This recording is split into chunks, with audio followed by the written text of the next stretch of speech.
Seja bem-vindo ao MDA, coloque seu fone de ouvido e viaje com a gente no mundo dos animes.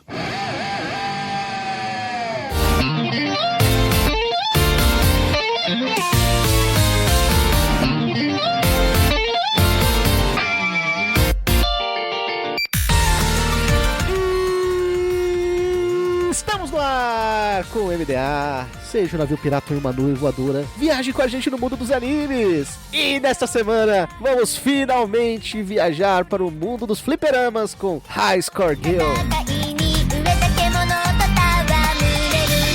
Eu sou o Raul e eu escolhi o Sub-Zero. Vai tocar o funk do Mortal Kombat. Ai, caralho, é genial. É muito bom, cara. Essas paródias assim é muito boa. Essas versões de game assim, eu acho engraçado, acho muito bom. Eu vou fazer a pergunta que eu já sei a resposta. Sou eu agora? É a regra básica do MDA. Sempre, né? Normalmente é quem pergunta. 100% das vezes, né? Até hoje essa regra nunca falhou. Nunca falhou, cara. Eu sou o Ansem e eu sempre joguei com o Ryu. Eu também. Aqui é o Muriel. Eu achei que eu ia viajar no mundo dos arcades, mas eu viajei foi no mundo da depressão. Eu chorei várias vezes assistindo esse anime, as 3 vezes que eu assisti ele. Fica aí a dica. Fica a dica, foda. E esses e mais personagens que traz lágrimas ao Muriel após os e-mails.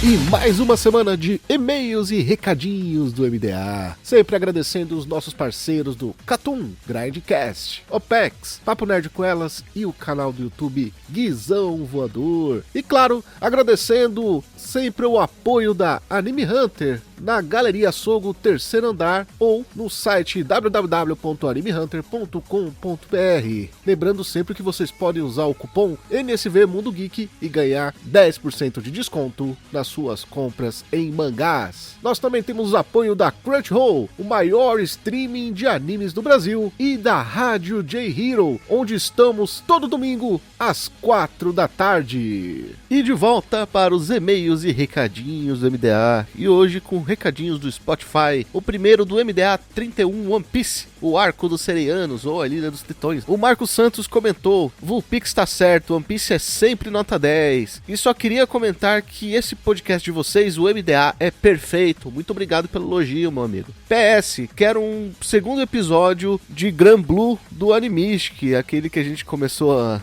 falar de nossas histórias pessoais, né? Quem sabe role mais pra frente. MDA 32... Yu-Gi-Oh! 5Gs, é hora do duelo de moto. A gente tem um comentário aí do Gabriel Amorim, onde ele fala Marta, em referência aí, né, a piada com Batman vs Superman. Então, pessoal, vamos juntos colocar nossas fichas, porque esse episódio está muito bacana. Partiu! Sector, Smoke, Motaro, Jade, Kitana, Scorpion, Sub-Zero. De volta dos e-mails, com o nome original, High Score Girl, olha aí, é o mesmo nome. Que milagre, né, que não inventaram uma coisa aleatória. Ô Muriel, quantos episódios tem esse anime? Você lembra? Você assistiu na Netflix? Eu assisti na Netflix tem a 24. Tá errado. Ah, de novo? Nossa, tô muito surpreso, acho que não é a primeira vez que isso acontece. Quantos episódios tem na primeira temporada? Você lembra? De cabeça não, aí tu me pegou. Na Netflix está escrito 15 episódios na primeira temporada, mais 9 na segunda. Porém, não tem 15 episódios na primeira temporada. São 12 episódios mais 3 OVAs que eles botaram como se fosse episódio também. Ah, faz sentido.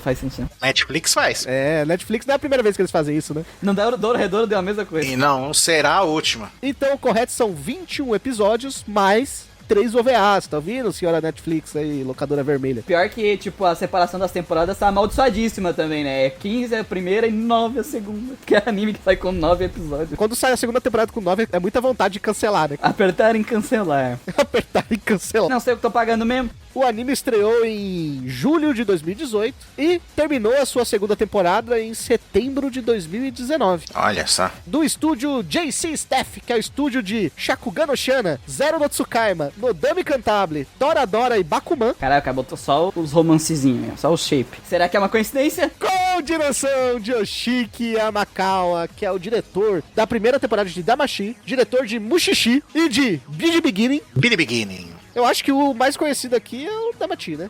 Damashi. Damachi é aquele da pegar a mulher em dungeon, né? Isso aí. É, exatamente. Esse, né? Não tô... Não tá errado. O Xixi é o cara do cabelo branco. É, exato. O resumo é maravilhoso. Cara, eu não lembro. Eu lembro desse anime quando fala Mushishi. Eu lembro. É o cara lá de cabelo branco.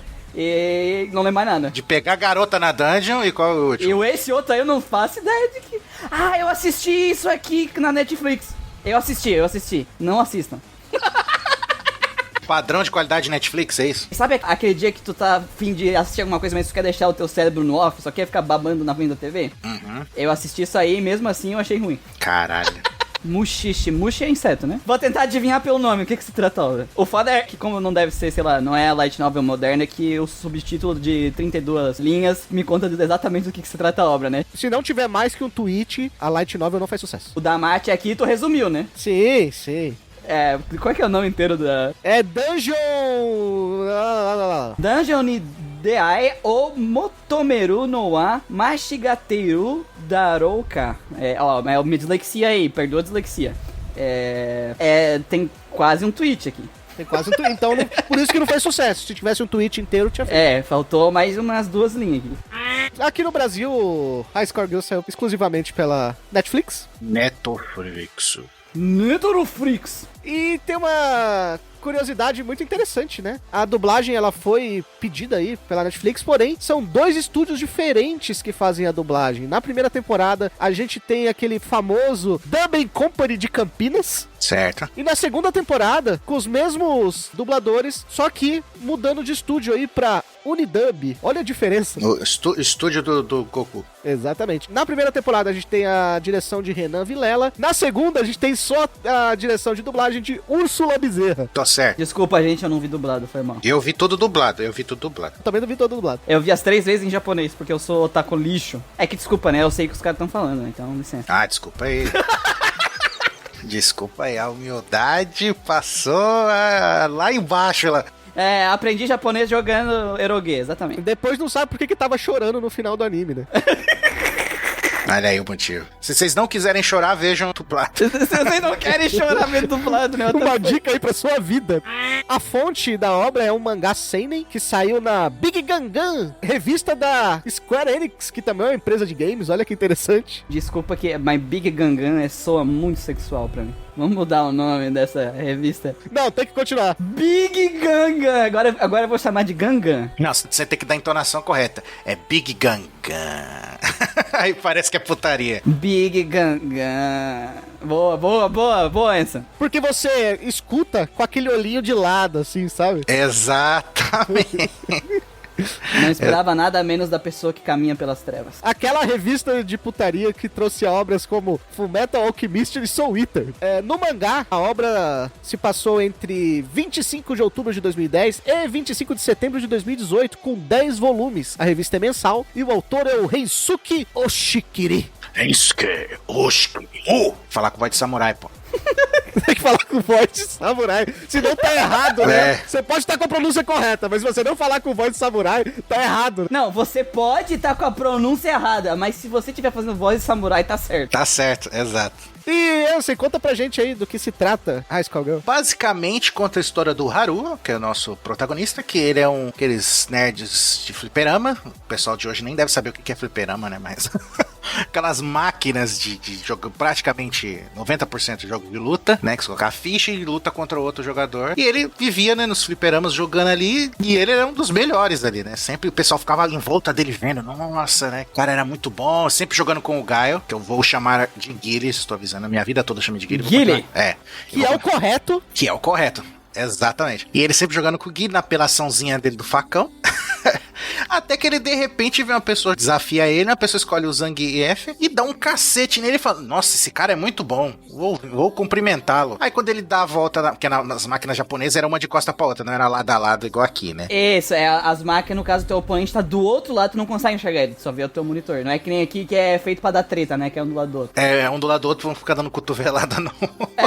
Aqui as máquinas é feito pra dar treta, pra dar briga. Errado não tá, né? Errado não tá. Aí ele dá a volta pra cumprimentar esse cara fodão, né? Fala, pô, esse cara é muito bom, né? Aí quando ele dá a volta, é uma garotinha da mesma idade dele, assim, ele fica chocado de ver aquilo. Fala, como é possível que essa garota ganhou de mim? Aquele preconceito inicial. Garotas não jogam videogame, aquelas coisas idiotas que tinha antigamente. Ganhou dele com Zangief, né? Exatamente. Essa aqui é o detalhe. E não só isso, é a garota popular da sala dele que tira as melhores notas, e ele era um fracassado na escola. Ali é o ambiente dele, é o ambiente que ele sente o rei, né? E aí ela vai lá e arrebenta a cara dele. E humilha ele. Ele é o Kingo. Kingo! Olha a referência aí. E ele começa, tipo, conversar com ela, tentar superar ela, e essa, tipo, rivalidade entre eles acaba virando uma amizade, né? E é basicamente essa a premissa inicial da série. No caso dela, vira amizade, vira amor. No caso dele, ele vê como alguém que ele precisa vencer e depois amor. Exato. Então, é legal isso, porque tem essa percepção dos dois, né? É legal da protagonista, é a Onoda. E depois a gente vai descobrir que ela é de uma família super tradicional. Ela não devia nem estar ali, né? Ela meio que vai escondida. E aí ela não consegue se comunicar. Como é que ela se comunica com ele? Na base da violência. Exato, ela dá umas porradas nele. Ele é o famoso cara, gosta de apanhar de mulher bonita, né? É isso. Uhum. Ele é o personagem favorito do Muriel, inclusive. É exatamente, isso mesmo. Inveja, não, tô brincando. Ô Muriel, você quer aproveitar pra vender o seu kit aí? Meu kit? Não, meu kit já nesse episódio não dá. E nessa parte não dá, eles são crianças, não dá pra gente vender kit, né? Daqui a pouco. Daqui a pouco, quando eles tiverem uma crescidinha no ensino médio, já dá pra vender os meus kits pra eles, né? A corda, com chicotinha, a ball gag, essas coisas. Balgeg. É, pra botar a bola que vai na boca. Não precisa. Eu não preciso saber. Não precisa descrever. Gente, ele acabou de fazer isso, ele não está fingindo que ele tá acabando. Ele colocou realmente. Acha que é brincadeira? Acha que eu tô brincando? É, os meus ouvintes lá do Grandcast, maior podcast de RPG do Brasil. Caralho, foi cedo hoje, hein? O Christian me cobra, cara. Se eu não faço essas coisas assim, o Christian vai depois se cobrar.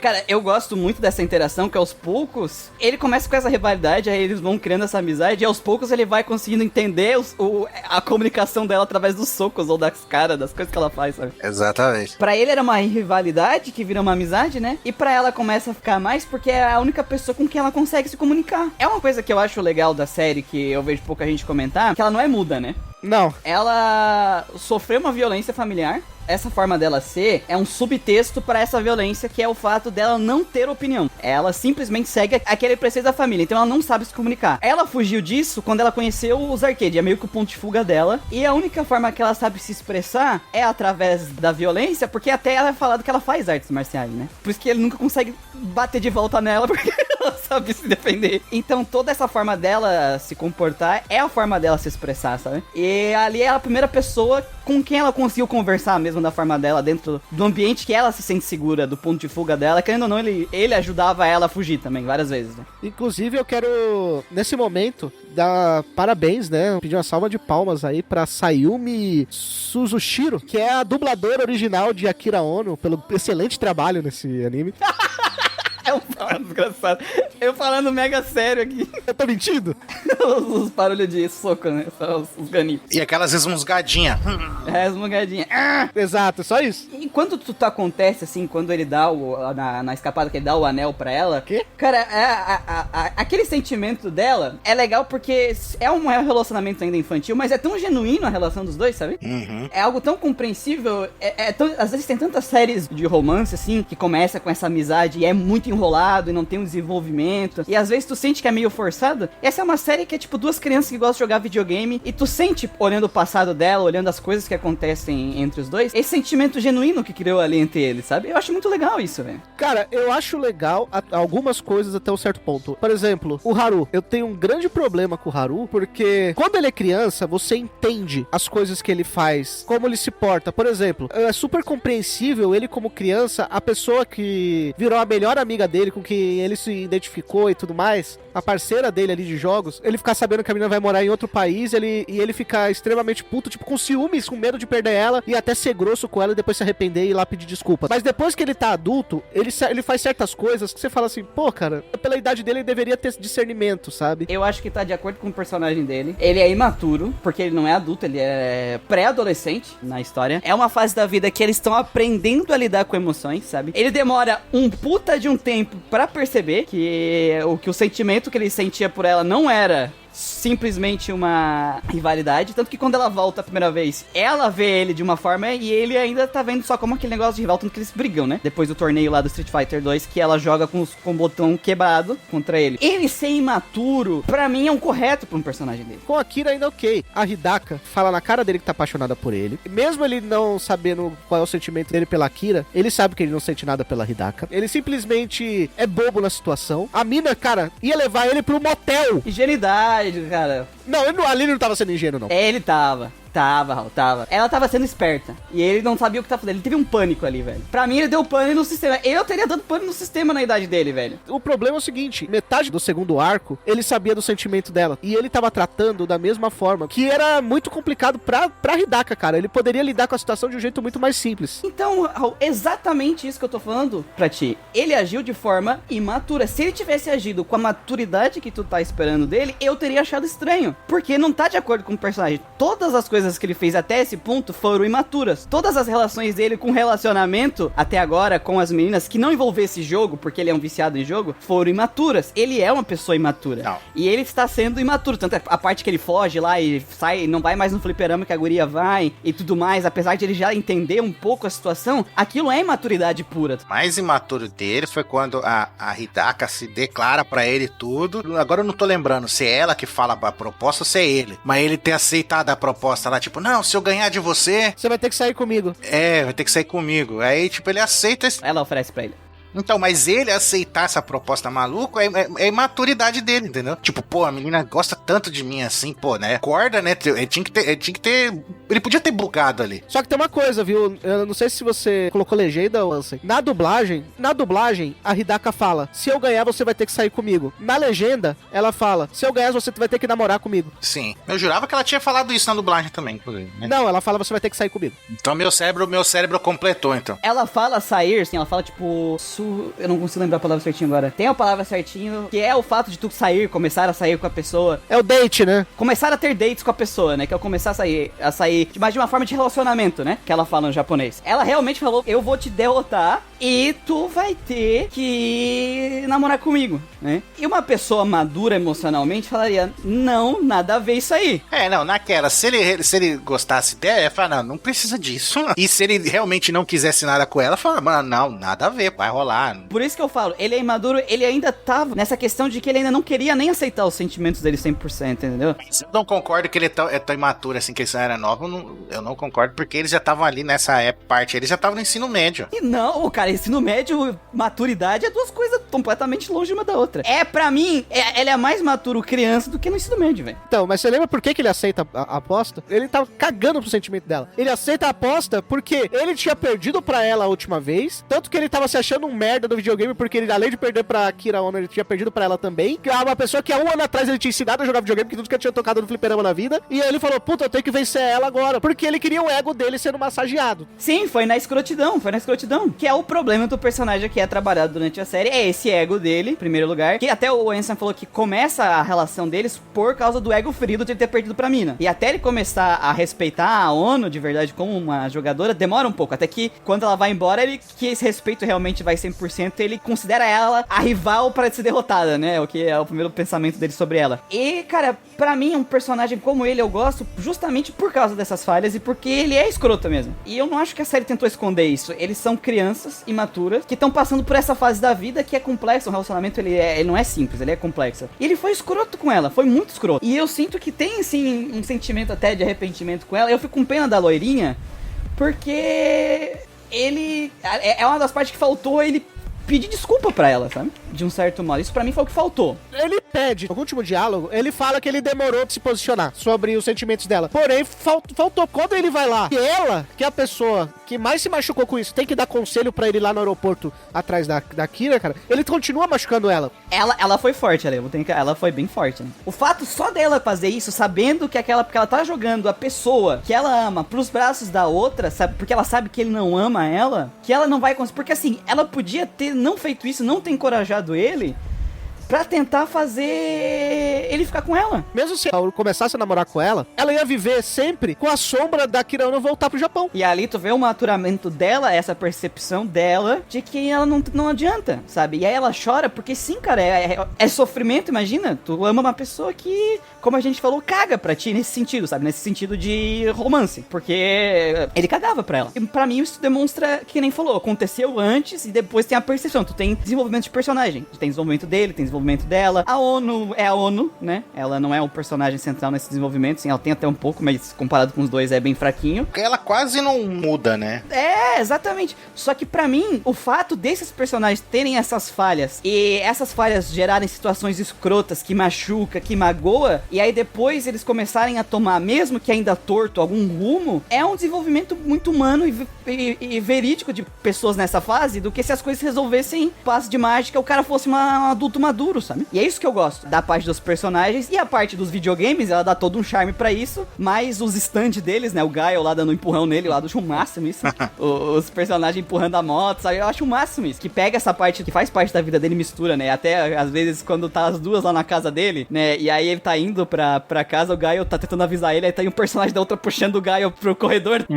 Essas coisas que, essa comédia misturada com essa parte dramática, que foi a parte dramática que eu chorei, ó, por ter esse peso pra mim que parece verídico, é o que me fez chorar, sabe? Porque faz sentido pra mim. Eu não senti forçado. É que na real, Muriel, todo o cenário ajuda, né, cara? Porque é impressionante, mesmo que o autor do mangá fosse jogador de fliperama na sua infância, adolescência, cara, é incrível o recorte que ele fez do cenário de fliperamas dos anos 90. Tem ano e mês, aí aparece lá, tal jogo foi lançado naquela época, não é um negócio jogado assim, é você ter um diálogo, sabe? É muito orgânico, né? Ele está tudo dentro de diálogo que fazem total sentido, e tudo só pra dar aquele ar realmente de gamers, sabe? É um slice of life de pessoas que eram desse meio, dessa época, e aí quando vai falar o jogo, tu vê eles empolgados, vê eles conversando, porque é o que a gente faz com nossos amigos, né? Quando vai sair um jogo novo, as conversas que eles têm, ou a empolgação do protagonista, que eu que tenho um podcast específico de RPG, é a empolgação que eu tenho quando vai sair um RPG novo, ou quando eu tô, tipo, pesquisando a história pra trazer pra um podcast, alguma coisa, e aí eu sabe, esse recontagem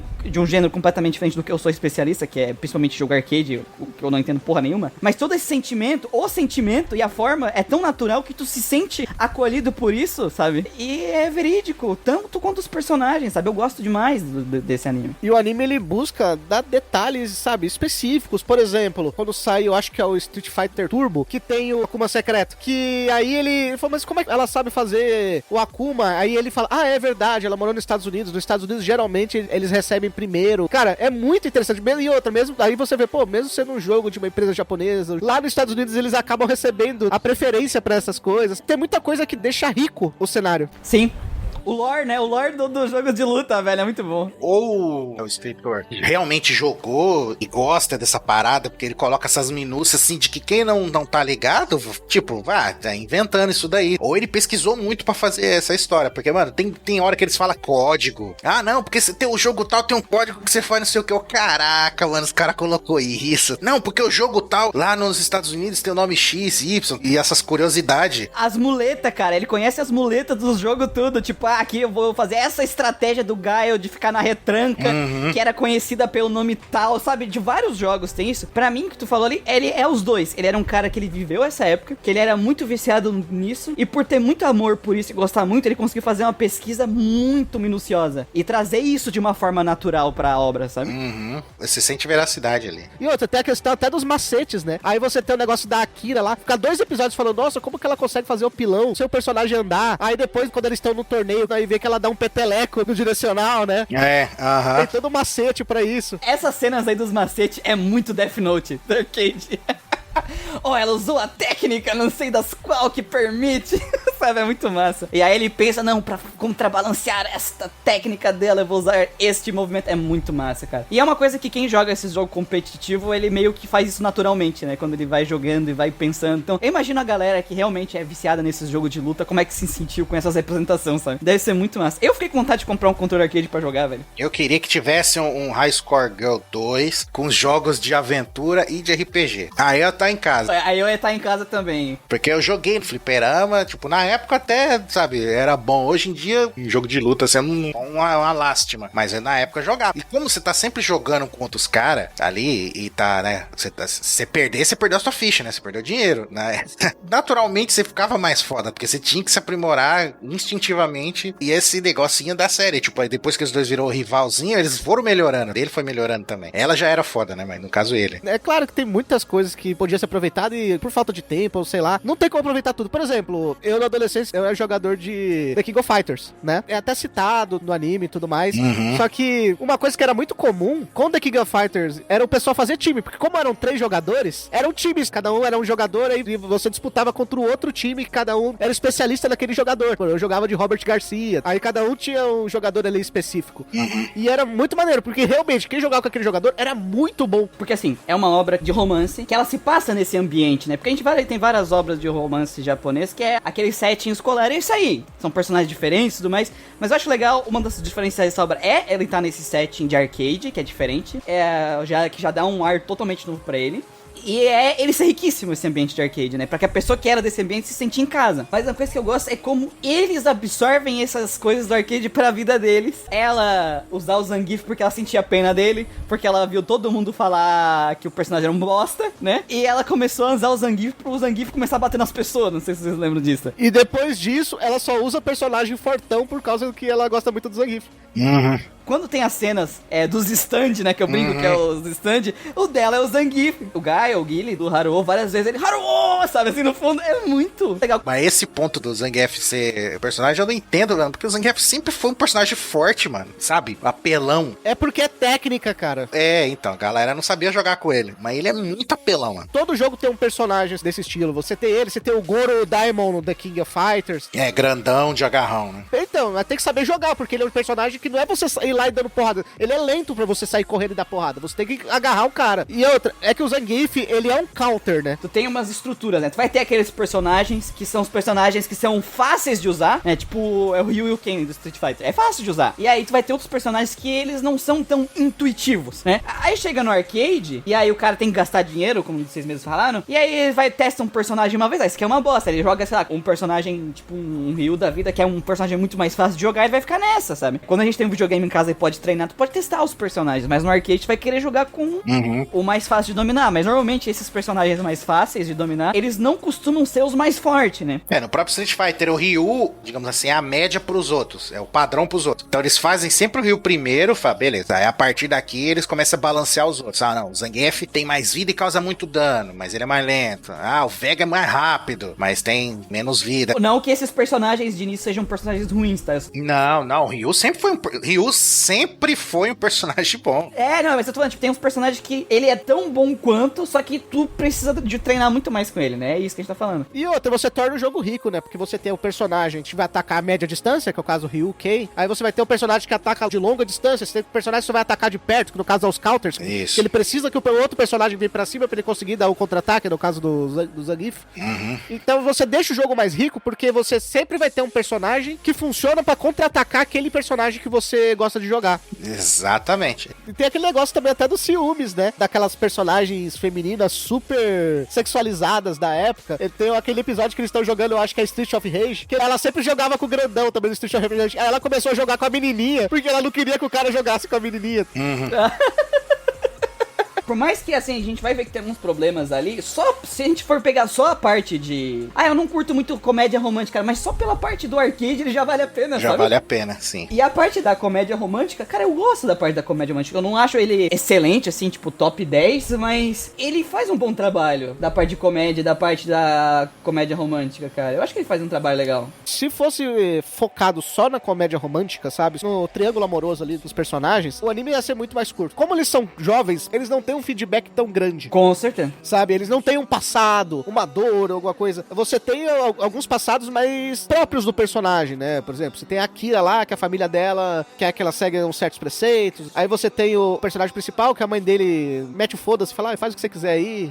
Eu gosto da mãe dele. Você tem a loirinha, que ela trabalha ajudando a família. Inclusive, o Haru estragou a menininha, né? Porque a menininha ajudava a família, agora a menina ficou o dia inteiro no fliperama. Começa a notar, ela começa a ajudar cada vez menos a família ali. Esse é um slice of life de pessoas nesse mundo. E isso é entregue de forma natural. Isso que é massa. Não é tipo assim, não é que a parte de comédia romântica tá separada da parte de arcade. Tá tudo junto. Sim. E o romance deles, ele vai se desenvolvendo dentro dos arcades. Isso é muito massa, cara. Exato, é aí que eu queria chegar. Nos primeiros episódios, você não tem muita coisa. Você começa a escutar uns vozerios, sabe? De algumas conversas paralelas. Pra quê? Pra você começar a adentrar nesse universo. Você chega no quarto, quinto episódio, você tá tão imerso nesse universo, cara, que você quer só saber mais. Sabe quando você lê o básico e você tá no intermediário de alguma coisa, você tá aprendendo? Você tá aprendendo mesmo que sem querer. Como que funcionou o universo dos games dos anos 90? Sim. Cara, chega um certo momento que você tá tão imerso nisso que o personagem que o cara ou a menina joga tá lá dando conselho pra eles. Quando o personagem tá meio deprimido, parece o Gaio meio todo quebrado às vezes também. É ele, Haru, não desista, Haru. Aí ele fala de uma luta que ele teve. Lembre-se daquela batalha que tinha, que não sei o que. Aí você usou a técnica. Aí mostra ele fazendo lá o flash kick, né? O facão.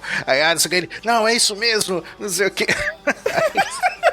É muito bom, velho. Quando ele ia tirar a carteira pra lambreta, ele tá jogando um jogo de motinha e falou, vou fazer isso aqui. A loira falou, mano, se você fizer isso, você vai morrer, você tá ligado, né? No último episódio, que ele vai de lambreta pro aeroporto, é a cena do jogo. Tá fazendo exatamente o que ele falou que ia fazer. Aí ele chega no aeroporto todo quebrado, porque ele se joga na calçada. Essa integração do arcade com coisa é a parte que é muito bem feita dessa hora, né? E assim, depois a gente vai falar, eu acho, da parte dos direitos autorais. Mas vou ser bem sincero, cara, todos os jogos que tem mais destaque aqui, eu fiquei com vontade de jogar todos, velho. Sabe, tipo, todos os jogos que eles falavam, deu vontade de eu jogar. Eu quase comprei um controle arcade pra mim jogar, sabe? Falei, mas eu não posso porque, mano, eu tenho que jogar uns RPG de 80 horas lá pro podcast, eu não posso ficar jogando jogo de luta, né? Não, jogo de luta, pra você ser bom, você tem que se dedicar. Porque senão os caras que se dedicam, os caras te devoram no jogo. Além de tudo, ele é uma puta de uma propaganda positiva pra todos esses jogos e franquias, velho. Sim. É uma puta de uma propaganda positiva, porque até quebra alguns conceitos, quando eu falei a parte do competitivo, que mostra o quão complexo um jogo de luta é, né, cara? Não, mas tem cara que estuda os frames de movimento do personagem. Ah, esse personagem, quando ele dá o soco, ele tem tantos frames e tanto de recuperação. Aí se eu der o golpe na hora que o cara tá fazendo tal golpe, eu consigo ganhar do golpe dele, porque o meu tem menos frames, sabe? Meu golpe sai antes. Tipo, tem uns caras que faz isso, mano. É, os caras que desenvolvem, inclusive, sequência de golpes infinito, tanto que o jogo tem que pegar e mudar o personagem porque tem esse buraco que eles não perceberam. É, tem que lançar. Na época não tinha DLC, não tinha patch que nem tem hoje, né? Tem que lançar a versão nova do jogo, né? O Turbo, o Master. Quando é que vai lançar o 3? Nós não falamos sobre isso. A piada com o Street Fighter 3 é ótimo, velho. Nós não falamos sobre isso. Turbo Master. É muito bom. O Super Turbo. É muito bom. Não, isso a própria Capcom, essa do Super Turbo Ultra Champion Edition, a própria Capcom começou a zoar isso, tá ligado? Porque ela tem um jogo dela que é de zumbi. Não é o Resident Evil, é um outro que é de zumbi, só que é zoeira. Aí o cara vai, põe fantasia no zumbi, aí o cara vai tirar fotos. Eu esqueci o nome. Dead Rising, não? Dead Rising, é isso mesmo. Aí ele é de zoeira, tá ligado? Aí saiu uma versão uns tempo atrás, que é o Dead Rising, acho que era o 3. Dead Rising 3 Super Plus Ultra Alpha, não sei o que, Champion Edition X. E é o nome do jogo, da expansão desse jeito, tá ligado? Zoando com os bagulho do Street Fighter, tá ligado? É muito bom. A gente falou também bastante sobre os fliperamas da época, mas alguma coisa que começa a ficar cada vez mais citado no anime, né? Depois que a gente já tá imerso no universo, é que não dá pra ficar no fliperama o dia inteiro. Eles treinam em consoles nas suas casas, né? Uhum. E como um grande gamer, o Haru quer provar pra todo mundo que o mundo está errado e ele está correto na escolha de que console comprar, né? Ah, isso é muito legal, velho. É, o famigerado console war, né? Só que assim, ele é muito underground, cara. Tipo assim, as crianças tudo na escola falando lá do Game Boy, do Famicom, e ele, meu PC Engine, tá ligado? PC Engine, velho, que eu acho que aqui no ocidente as pessoas nem sabem o que é um... Aqui tem outro nome, se eu não me engano, até. É TurboGrafx. É, aqui é TurboGrafx, é o PC Engine. TurboGrafx, é. É que nem o Famicom, que não chegou com o mesmo nome. Então, Famicom aqui no ocidente não é Famicom, né? O Nintendo. O Nintendo e o Super Famicom, Super Nintendo. Só que, tipo, ele sempre vai pro contra, né? Tipo, saiu o PlayStation 1, ele compra um Saturno. A cena que a loirinha deixa o PlayStation 1 na casa dele. Acho muito legal quando eles colocam realmente a cena do jogo começando ou do videogame ligando. Porque aí tem aquela musiquinha do PlayStation 1 que me dava medo quando era criança. Aquilo deu tanta nostalgia. Música de terror. Sabe aquele tchon, tchim, tchim, plim. Aí ele, caralho, que da hora. Aí ele dá um tapa na cara dele. Não, eu sou do time do Sega Saturno.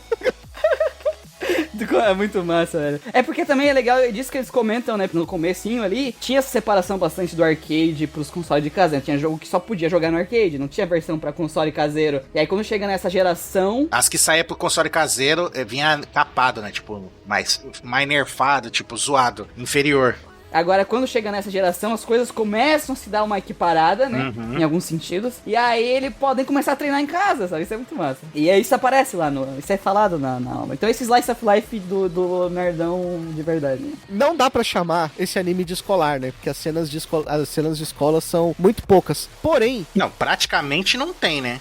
São quase nulas. Porém, elas são muito importantes. Por quê? Nos primeiros 2 episódios, porque não dá pra eles estarem direto no fliperama, né? A gente tem que conhecer os personagens na escola pra depois jogar eles no universo do fliperama. E eles nem podiam estar no fliperama. Eles nem podiam, porque é proibido. E depois, cara, só aparece cena de escola quando vão ter viagem escolar. E nas 2 viagens escolares eles vão pra torneio, né? Não é numa dessas viagens que ele leva ela por... Não, porque aqui tem uma casa de fliperama, aí chega a casa de fliperama, é mó numa viela, mó sinistra. É no começo, ele leva ela de bicicleta. Essa aí é a lenda. Era a lenda de um fliperama que custava só 10 ienes. Porque o fliperama custava ou 50 ou 100 ienes, dependendo do jogo. Aí ele foi jogar... Eles jogaram até o Street Fighter 1 com uns botões gigantes. Eu lembro dessa cena. Que tinha que ficar dando soco no botão. É muito bom. Ele chega e fala, nossa, só tem games antigos aqui, não sei o que maneiro, tem esse jogo, nossa, isso aqui é uma relíquia. Aí eu acho que teve 1 ou 2 episódios que ele pergunta do fliperama, não sei pra quem, aí a pessoa fala, não, aquele fliperama fechou faz uns 5 anos. Aí toca aquela musiquinha.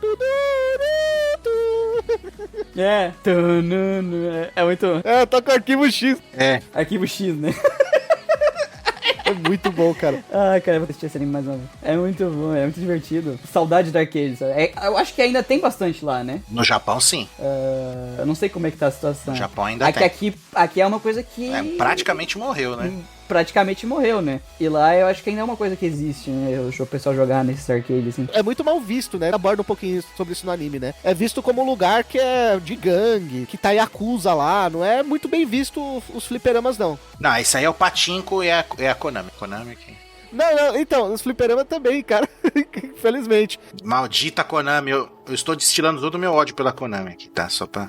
É que tem um ambiente porque que vai ter adulto, né, dentro, porque querendo ou não a gente, joga é coisa pra criança, mas porra, mano, infelizmente não é e nunca foi, então vai ter um ambiente cheio de adulto, vai ter alguém fumando um cigarrinho lá dentro, né, vai ter ambientes, mas eu acredito que tem ambientes um pouco mais familiares, tipo um fliperama dentro de um shopping, coisa assim, não deve ser desse jeito, né. Aquele fliperama que tinha no próprio anime, né, que tinha lá na lojinha da casa da Hidaka, lembra, que tinha um, quando ele descobre, nossa, tem um aqui, aí ele começa a ir direto lá na casa dela só pra poder ficar jogando na neve, cara. Ele fica jogando nevando, velho. É um desgraçado.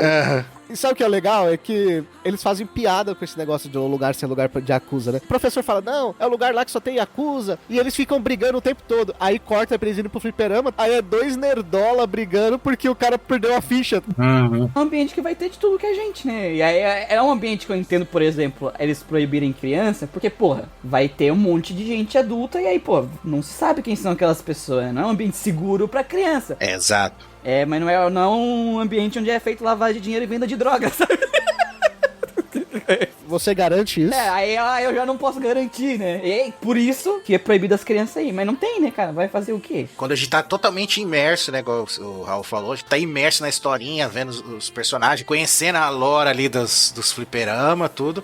Aí eles estão sempre tá aquela disputa, não, porque eu vou treinar, ou eles estão no campeonato. Aí fica os caras random em volta. Nossa, ele pegou o Guile, não sei o que. Nossa, ele tá tentando fazer tal especial. Aí eles ficam comentando de fundo, tá ligado? É muito bom também, cara. Porque era o clima de de fliperama, mano. Os caras ficam em volta vendo as lutas, tá ligado? E sempre tinha uma pessoa que descobria alguma coisa nova. E eles ficavam todo mundo, caramba! Uhum. Até que chegava aí, espalhava a informação nova pra todo mundo e depois todo mundo já sabia fazer. Aí tem os encrequeiros também, sempre tem, né? Sempre tem. No Super sempre tem os caras que é mais velho que chega e. Inclusive tem no anime, né? Que a gente era bem comum, né? O cara mais velho e tirava a criança. A semifinal do torneio, porque ele usa o Guile, né? Uhum. Caramba, meu adversário usa o Akuma. Uhum. E agora? Ferrou, porque o Guile é super fraco contra o Akuma e tal. Eu nunca venci o Akuma usando o Guile. Aí o cara vai lá e erra o código e ele vira aquele Ryu marrom que é mó lixo. Aí ele, não sei o que. Ele, caramba, que sorte que eu dei. Ele ficou nervoso e errou os botões e tal. Aí venceu. Aí o cara começou a se debater. Vamos jogar mais uma, me dá mais uma chance. Cara, eu vou ter que assistir mais uma vez esse anime. Mas tem uma coisa que eu não posso deixar de lembrar desse anime, aí que senão os meus amigos lá vão bater em mim, que é uma. Parece Final Fantasy VI, né? Sim, melhor Final Fantasy. E o melhor, boa! Parabéns. Palmas. Está corretíssimo, Sr. Ansem. Ele não é o meu favorito, mas é o melhor. Sim, tem certeza que não é Ansem the Wise? Não, tem certeza. Eu tô começando a achar que é o The Wise. Tá começando a achar que tá trocado aí. Enfim.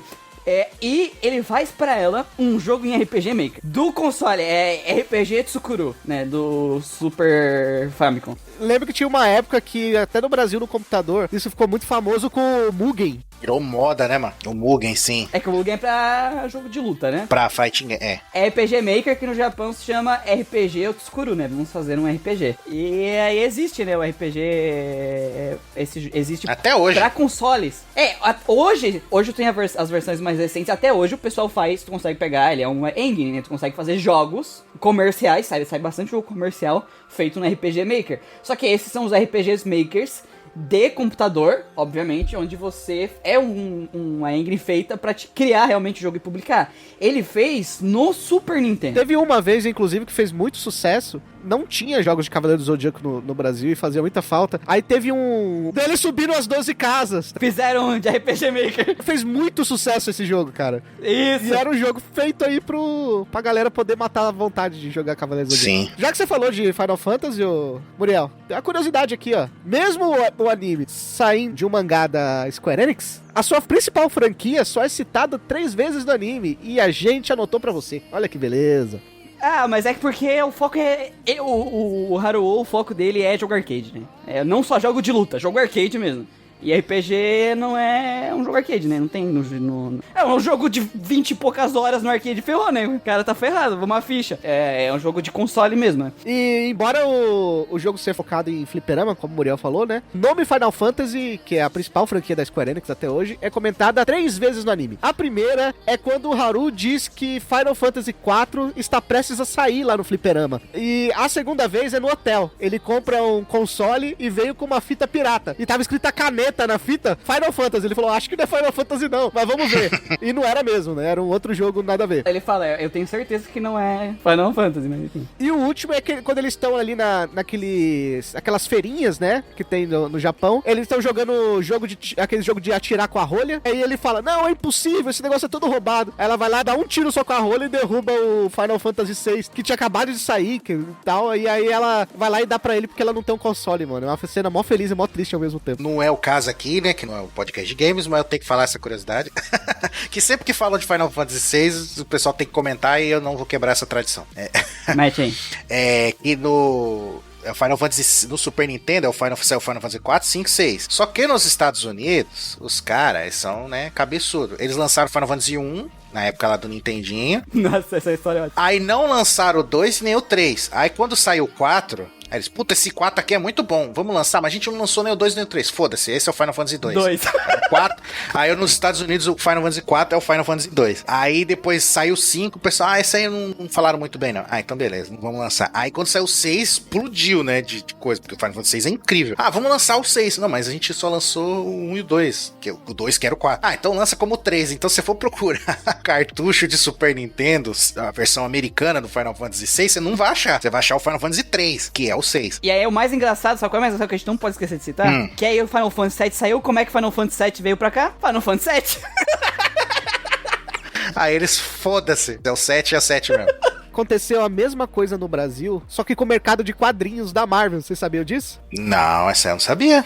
Não. Antigamente, a Abril tinha direito da Marvel, de si. E os editores da Marvel, eles queriam decidir, né, que história que vinha, porque vinha aquelas revistinhas Super Aventuras Marvel, os Heróis da TV. E o que acontece? Eles pegavam e cortavam cenas, cortavam diálogos da história e cortavam arcos que eles falavam, não, esse arco é ruim, vou cortar. E aí eles cortavam e colavam de um jeito que parecia que era tudo a mesma história, mas não era. Eram arcos diferentes que eles cortavam. Caralho, eu não sabia disso. Que loucura, velho. Eu sabia que, tipo, no Brasil, por um tempo, eles faziam, tipo, de trocar o nome de personagem, redesenhar por cima, pra poder porque lá nos Estados Unidos já tinha, tipo, 2, 3 sagas na frente. Aí acontece um bagulho, o personagem mudou de visual, ou morreu um personagem. Aí eles ficavam mudando pra poder disfarçar.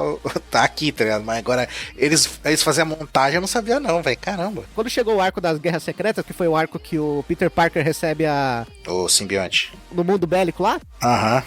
esse arco ele foi cortado no Heróis da TV. Então, tipo assim, todo o arco subsequente que ele tava usando a roupa preta nos quadrinhos, no Brasil era repintado pra vermelho. Ai, caralho. Que loucura.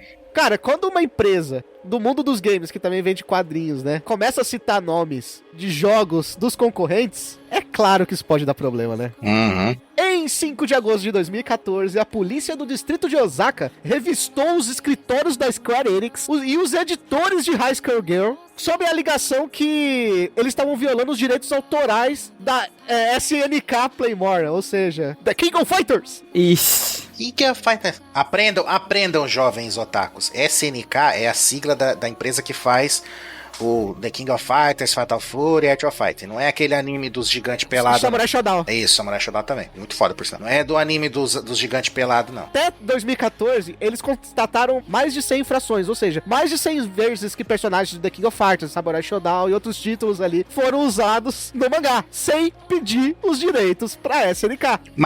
Mas só mencionar, os caras podem tomar processo, ou eles produzirem imagem. Mesmo que eles colocassem a imagem, dependendo da legislação japonesa, não é considerado uso indevido de direitos autorais, né?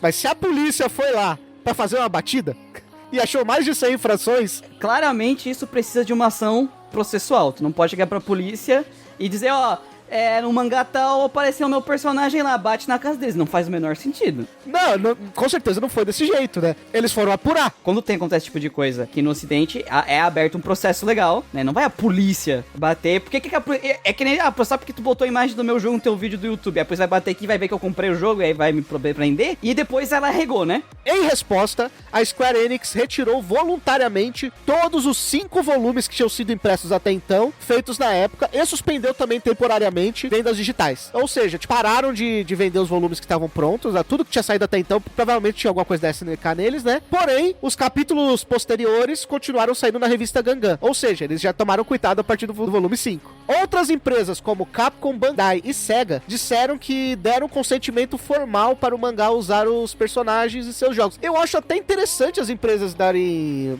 consentimento. Porque você tá fazendo uma propaganda pros caras, né, mano? Esse negócio de direitos autorais, ele é complicado, porque ele vai entrar em várias coisas. Ele vai entrar nos direitos da empresa, ele vai entrar no direito do consumidor, dependendo do caso, e ele vai entrar no direito de livre expressão. Um representante da SEGA acrescentou que a empresa só deu permissão depois que um dos seus personagens já tinha aparecido no mangá. Dependendo do que eles for fazer, eles não precisam pedir autorização. A gente tem que deixar isso claro. Isso vale aqui no Brasil também. Tu não precisa, se for fazer um vídeo de um jogo, tu não precisa pedir autorização pra Square Enix, porque tu tem um certo direito de uso. Mas, por Deus, nunca faça nada da Nintendo, tá? Só pra avisar você. Nem da Nintendo e nem da Konami. Não faça isso. Primeiro lugar, a Nintendo não derruba. Quem derruba é o YouTube, porque permite, tá? Primeiro lugar. Porque dentro da legislação brasileira, a Nintendo não pode processar. A Nintendo não pode abrir um processo legal. Não é ilegal, tu tá entendendo? É porque o YouTube, como uma plataforma privada, ela pode escolher algumas coisas, porque ela é uma plataforma privada. Então, se ela faz um acordo com as empresas e ela fala, ó, aqui nessa plataforma tem que ser assim, é assim. Agora, se tu postar no teu site, o mesmo vídeo que foi derrubado no YouTube no teu site, a Nintendo não vai fazer nada. Ela não vai nem descobrir, na verdade. Né? Sim, dificilmente ela vai descobrir, mas vamos dizer que o teu vídeo pegue, sei lá, teu site pegue 1 milhão de views, aquela página, né?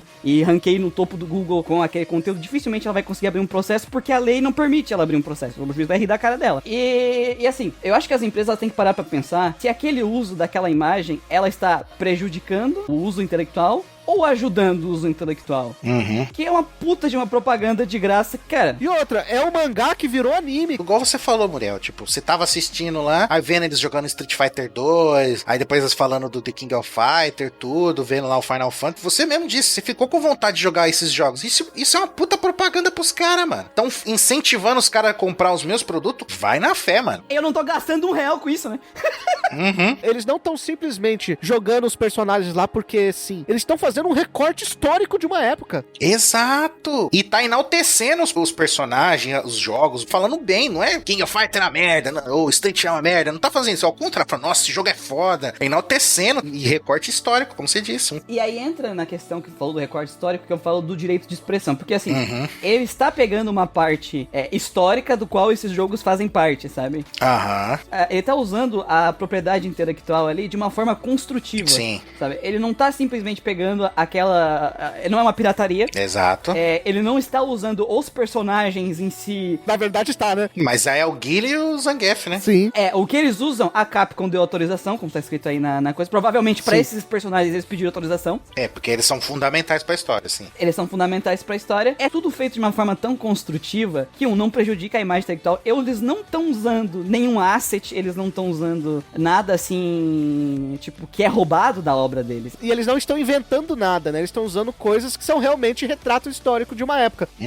Que fazem parte da cultura social da comunidade. Então, assim, é muito complicado tu querer colocar isso, até porque a SNK entrou com um processo e ela desistiu. A Square Enix fez a lição de casa, né? Porque como você comentou, talvez a SNK não esteja violando as leis de direitos autorais. E a Square Enix apresentou uma contestação contra a SNK em outubro de 2014, solicitando ao Tribunal Distrital de Osaka que confirmasse que o mangá não viola os direitos autorais, de acordo com o Código 119, seção 1, Lei dos Direitos Autorais do Japão. E em agosto de 2015, ou seja, quase um ano depois, em comunicado à imprensa, a Square Enix e a SNK chegaram a um acordo, permitindo que o mangá fosse vendido novamente, certo, em diferentes formatos. Logo, em 2016, a Square Enix relançou aqueles 5 primeiros volumes que ela tinha tirado de circulação, com o título de High School Girl Continue. Normalmente, quando acontece esse tipo de acordo, a empresa que entrou com o processo, normalmente fazem acordo porque elas não podem perder esse processo. Se elas perdem esse processo, elas estão ferrando todo mundo, porque abre brecha para outras pessoas fazerem a mesma coisa. Não é a primeira vez na história que alguém entra com um processo desse e termina com acordo, retirada do processo, justamente porque se a empresa que abriu um processo de direitos autorais desse tipo perde, qualquer processo posterior que tiver um caso parecido vai usar isso como base. Não só isso, tem a questão também que você não paga só o seu advogado, né?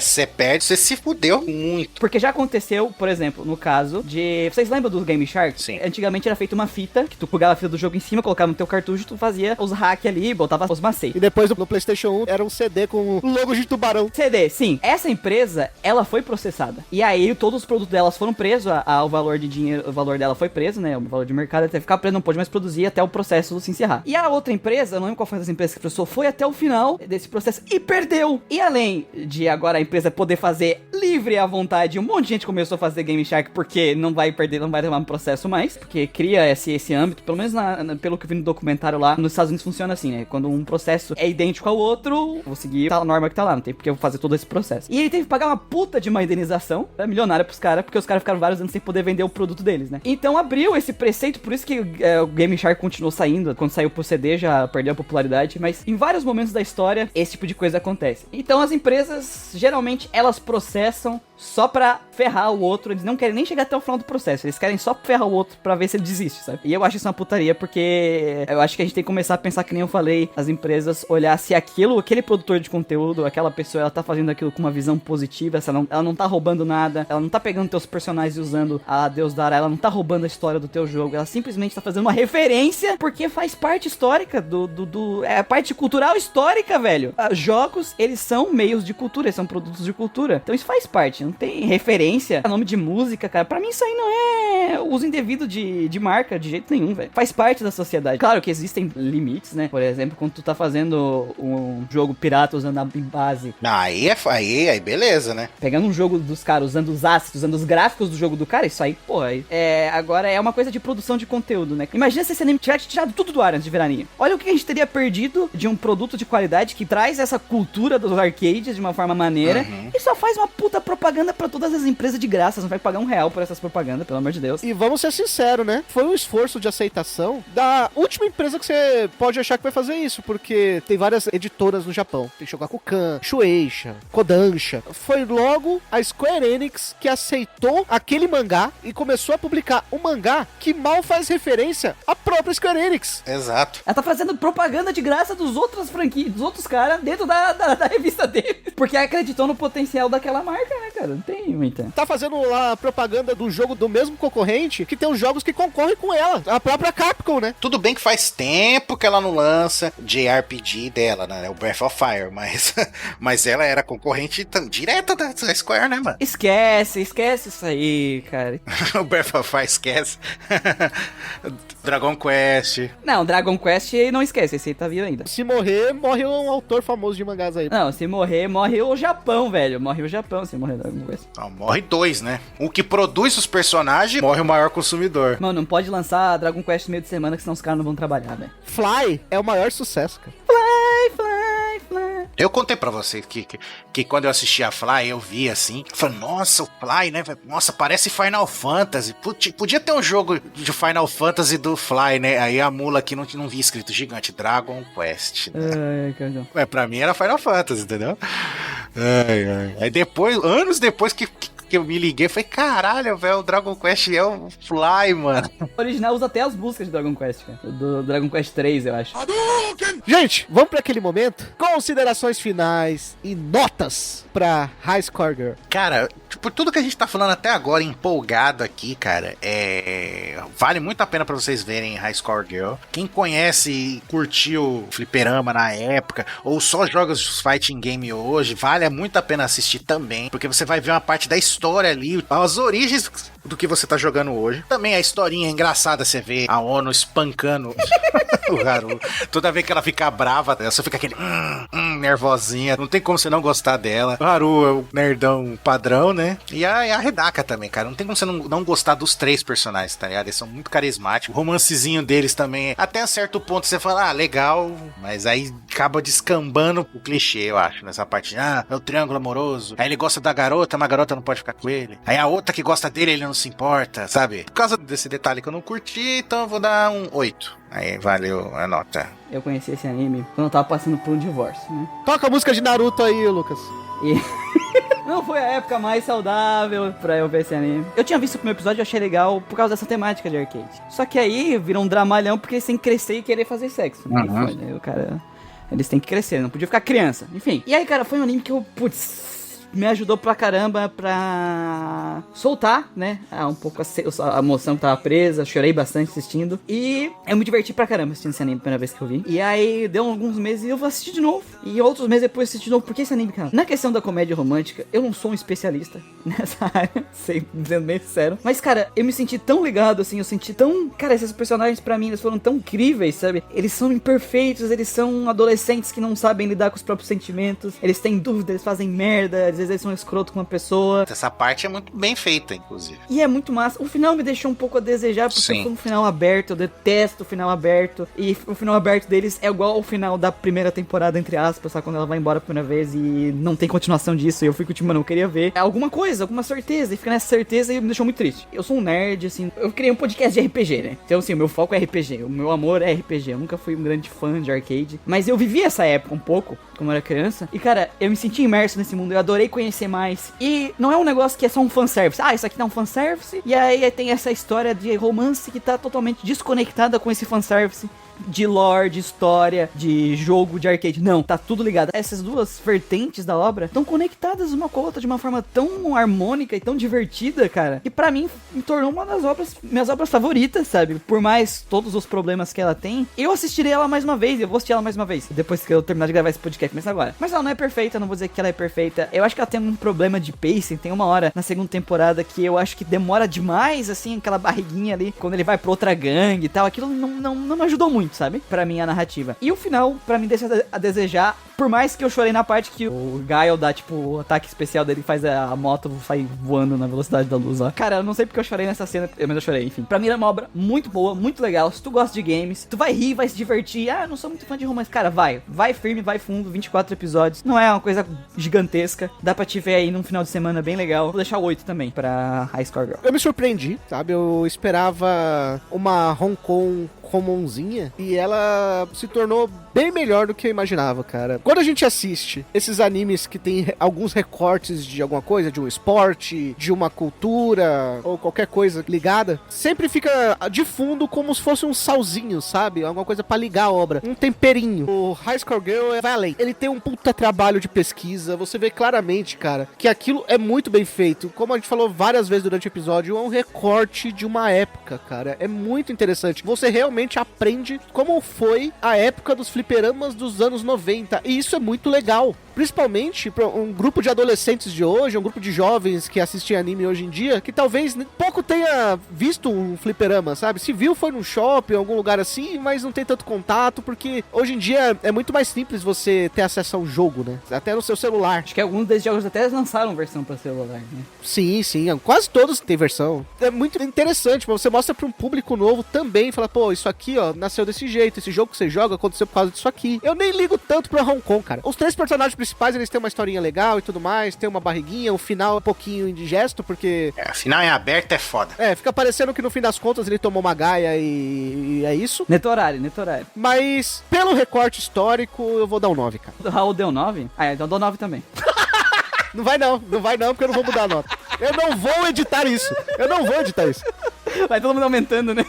Com 2,9 e 8, a média é 8,6 pra High Score Girl, depois da mudança do Muriel. E você tem algum anime que você achou que nem ganharia podcast? Dá sua dica, manda aquele e-mail para mda@nsvmundogeek.com.br. Você também pode deixar agora comentários no Spotify. Olha aí que beleza, você deixa seu comentáriozinho lá. Quando você tá ouvindo, você fala, pô, não sei o que, vai lá e comenta. A gente vai ler tudo isso aí e utilizar muito bem o seu feedback, ou não. E claro, você pode apoiar esse programinha que tá precisando urgentemente de um editor. Eu e o Lucas estamos loucos de tanta edição durante a semana fora do nosso trampo. Então, ajude a gente aí, apoie o nosso projeto. Você pode doar qualquer quantia, é só você ir lá no Twitter do MDA, @MDApod, vai ter um botão lá no Twitter que vai te levar pro PicPay, e lá no PicPay você pode pegar e doar o valor que você quiser, ok? E nós ficamos por aqui, até o próximo episódio, tchau!